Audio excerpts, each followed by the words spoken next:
So far, we've shown how to use ODB++ to translate Altium PCBs to ANSYS SIwave, and how to merge two boards. In this video, we'll handle the passive components. Since this Altium PCB came with a separate breakout board, first I wanted to merge these boards so that I can then import the properties of the passive components for both of the boards simultaneously.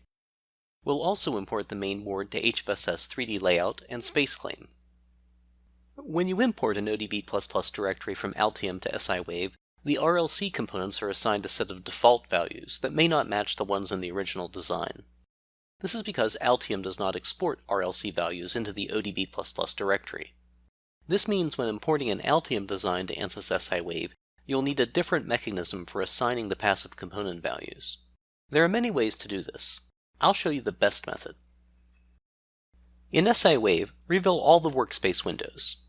From the Export tab, select RLC part values. Save this data file. This is a simple text file with the extension .dat, containing the part names and their RLC values. This design has very few components, so you can easily edit them in this file. Here's the modified file showing the correct values of the components. I've grouped them by resistors, inductors, and capacitors. The first column displays the part names. The second column identifies the part as a resistor, capacitor, or inductor. The third column is the component value. When you change the value for a part name, all the components that use that part name are updated. For example, if you modify the value of this coilcraft inductor to 2.2 microhenries, the entire family of inductors using this part name will change to 2.2 microhenries. Since there could be many components using the same part name, it's much more convenient to modify by part name than by the individual reference designators. You can import the same data file to several different PCBs. So maintain just one master component data file.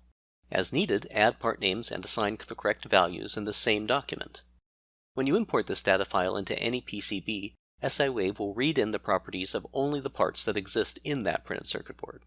For example, if resistors of a part name 4.4K are not present in a certain PCB, SIwave will not import their properties. Go back to SIwave. Now let's import this data file from the Import RLC Part Values option.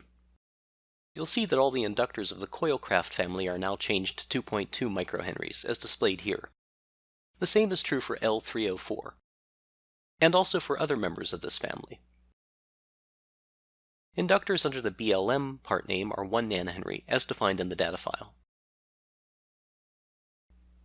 Let's look at the resistors. R201 is 0 ohms. The 0/RP family of Panasonic resistors are now 0 ohm jumpers, as defined in the data file. Scroll below. R518 is 1.2 mega ohms, as expected. R126 is 4700 ohms, as expected. Each of the resistors of the 4.7K5 DNP family are 4700 ohms. DNP stands for Do Not Populate, which usually means to not include them on the board. For part names with DNP, you can define a very large value of resistance in the data file to effectively open circuit them. Or right-click the part name and change the values of the resistances here to a very large value. SIwave also lets you deactivate these resistors. Just right-click the resistor and select Active Element toggle from the shortcut menu. You'll need to do this for each of the resistors in this DNP family. Open the local folder for the capacitors. C100 is 0.01 microfarads as displayed in the Properties dialog. The same is true for all the capacitors in that family. C104 is also 0.01 microfarads. C139 is 10 to the minus 7 or 0.1 microfarads. You can also view the values directly in the text box when you place your cursor near a component, as shown here.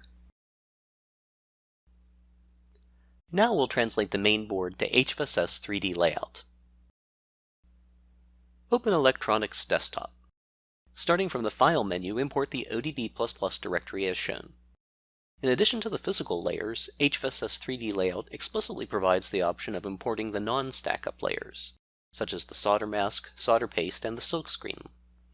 The effect of the solder mask layer on the characteristic impedance is small, so it's usually not critical to include this layer in 3D Layout. But if you want to, HFSS 3D Layout gives you the choice of importing them.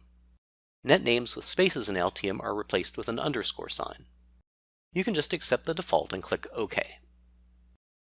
The warnings displayed during translation reflect either Altium's departure from the ODB++ standard or that a particular feature is not supported in 3D layout, such as pads with multiple disconnected geometries or components with 3 pins named GND. The ED, or exporter deviation messages, are exceptions to the ODB++ spec that are being made to properly handle Altium's output. Some of these warning messages are just to alert you about renamings. For example, the percentage signs in part names are replaced with underscores. Hide all the layers now.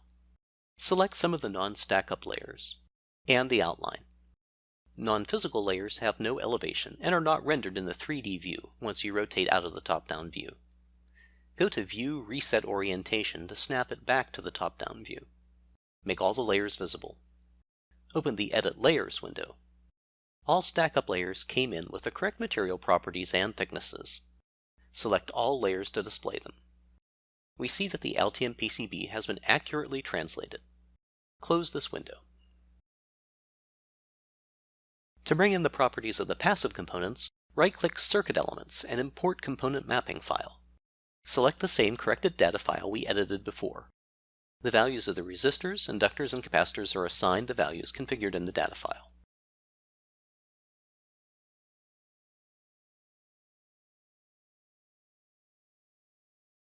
Finally, we'll import this PCB to SpaceClaim.